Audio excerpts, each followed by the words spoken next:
I've got an idea for you today, which is a company in the US called ChurchSpace, marketplace for churches to rent out their space. Churches are fucked because no one goes to church anymore, but it got me thinking about these marketplace businesses. What other facilities could rent out their space? And I think there's a few that are amazing. Anyway, other venues. So one is schools. People have already tried this. It's not a new idea. Another one that is phenomenal. Like my golf club is such a nice venue. It's the oldest clubhouse in the world. Fact check. What's the name of your course? Rochford 100 Golf Club. And I don't know why you do this. I don't know why you derail me in this horrible way.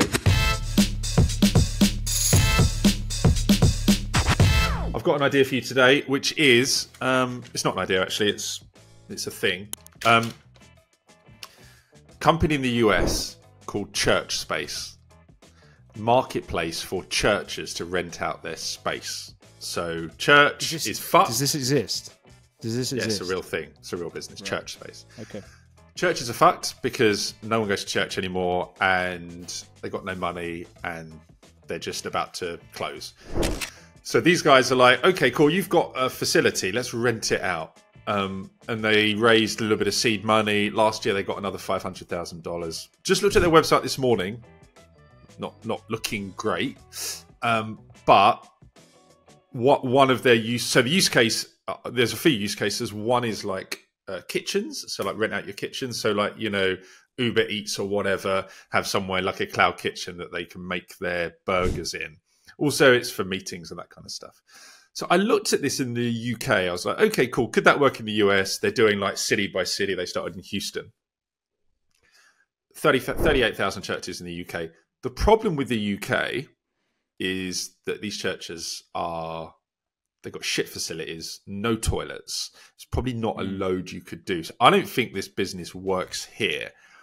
But it got me thinking about these marketplace businesses. So what other facilities could rent out their space? And I think there's a few that are amazing. First thing though, before I get into that is, why the fuck are these guys, why do you need venture for something like that? I just think so many companies go for venture just because they think that they need to do that. If you've got a cold start marketplace, like you're renting out space in a church, surely you can just bootstrap that. I don't understand why all these businesses think they need venture. I just think it promotes some bad habits. Anyway, other venues. So one is schools. People have already tried this. It's not a new idea. 20,000 schools in the UK with good facilities, sports facilities, kitchens. And this is not a new thing, but I think schools could do a better job of renting out that space. Another one that is phenomenal is like my golf club is such a nice venue. They've got really nice meeting rooms. It's the oldest clubhouse in the world. Anne Boleyn's family home. They do weddings there like once or twice a year. Fact check. What's the name of your course? Rochford 100 Golf Club. And I don't know why you do this. I don't know why you derail me in this horrible way. Anne Boleyn Golf. Rochford 100 Golf Club, Essex. How do you spell Rochford 100? Here we go. And then it'll probably go to About Us. I mean, it's their Rochford claim. Hall, the home of Anne Boleyn family. Jesus. Holy moly, Doug. That is, there's not all of it left, eh? Yeah. But there's a clubhouse that was her family home. Wow. It's really nice. You need to get down there for a round this summer. I can't believe he doesn't trust me, Cal. You believe that? It looks beautiful. Look, oldest clubhouse in the world. That fucking look at About Us. Yeah, I'm in it. Yeah. But they do like weddings occasionally. It is a phenomenal venue for weddings. And it made me think, well, they should promote their weddings more. But yeah, let's just have a really bespoke, high-touch marketplace where you go to like a company and they've just got 50 or 60 really amazing wedding venues around the UK on their books that are not promoted. They're a little bit off-grid. And that company goes to Rochford 100 and they broker them these deals. I've seen that work in two places phenomenally well. One is in the hen market industry. I can't tell you the market because it's doing so well that I don't want to shed light on it. But hen parties, company that organised as hen parties, which is essentially a high-touch bespoke marketplace. And another one that we're also imitating is South African tourism. So you just go to them and they just organise your tour for you. So these little high-touch marketplaces are good, and I think ChurchSpace should be doing that. Fuck off venture, actually just work it out, and just go. Just let's just get churches. Let's just do that. So yeah, what do you think? I really like. I mean, what do I like? I really like the idea of using facilities. I mean, like the industrial kitchen type stuff. I mean, that's thousands of pounds, £100,000 probably to put in an industrial kitchen into like the schools have. Being able, if there is a way to utilise those, because school kitchens, they probably run in the mornings and they run in the afternoons, and then that's it. They clean up and they're out the door by 2, right? So you've got from 2 till 6 a.m. the next morning where they're just not utilised. If you could find a way to utilise that and to rent that out for whatever it may be, mass production of something. I mean, we talked about dark kitchens before, didn't we? Or cloud kitchens or whatever they're called. If there's a way to go and do that where you can have a pop-up, could be quite interesting. Schools could also be centrally located. Don't know what application it would have, but there's a lot of, I guess there's a lot of utility potentially there, isn't there? Not being used. The space question, like generic, like come and have an event here, is a challenging one, because you invariably need professionals to be able to do that. And there's got to be a company set up around utilising those spaces. Every single space has got its own challenge. Health and safety is probably a different challenge in each of them. So I don't think it's necessarily super straightforward.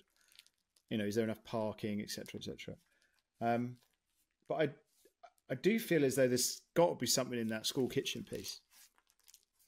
If we launched a burrito brand in London, Bear With Me Burritos, and we're like, okay, fuck, we've got to have someone to cook these. They'd be good, those, wouldn't they? Yeah.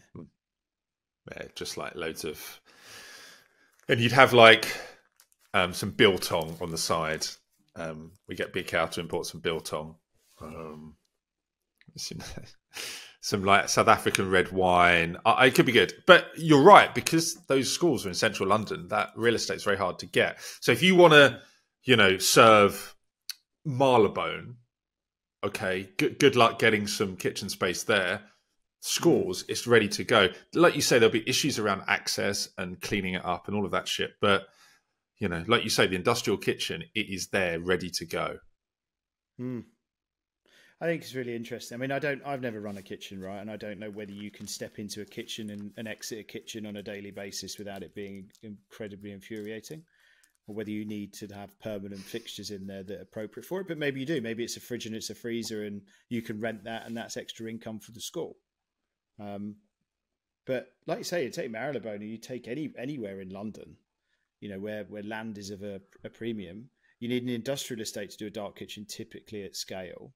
They tend to be on the edge of town, which means transporting your food to your destination is challenging. If you can get in and get out, I think that's a great potential. Yeah, it's a good point about central London, because if you do it in Southend, there's a million cheap industrial estates out here, not necessary. Yeah, same here. But in London, don't worry about it.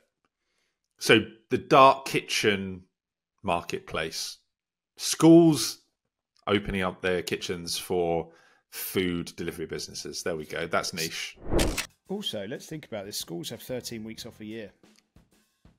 Completely. Yep. You've got 13 weeks of downtime. That's 3 months a year of downtime. I'm going to do... No, I like it. I'm going to do an outro for you today. So the last one, I just couldn't layer Mahara in. This one... we're going to go Mahara. So Mahara have just commissioned and executed a report on the most the MBA programs that spawn the most entrepreneurs in the world. There is a narrative that you drop out of university and start a startup like fucking Peter Thiel thinks you should do, and that's what Mark Zuckerberg did. Yeah, that's great, but actually you learn some pretty cool stuff at an MBA program, and there are tens of thousands of entrepreneurs that have come out of MBA programs and done really fucking well. This report that Mahara commissioned, 2,000 hours of research, grinding around LinkedIn and CrunchBase, and they have got They're most successful MBA programs in the world in terms of exits, in terms of fundraising. And you'll be able to get this report next week, probably live now on their website as this is going out. Next week, I think. But yeah, soon. It's soon. It's good to go as soon as they can churn it out. But yeah, it's a great report. You should look at it, and then you should not be afraid to an MBA. It's a great way to get the skills needed for business. Good luck today, Rich, Ernst & Young. It's made me realise that I need to do more stuff like that. I think you're going to do well. I want to hear about it next time. Yeah. Cheers, Doug.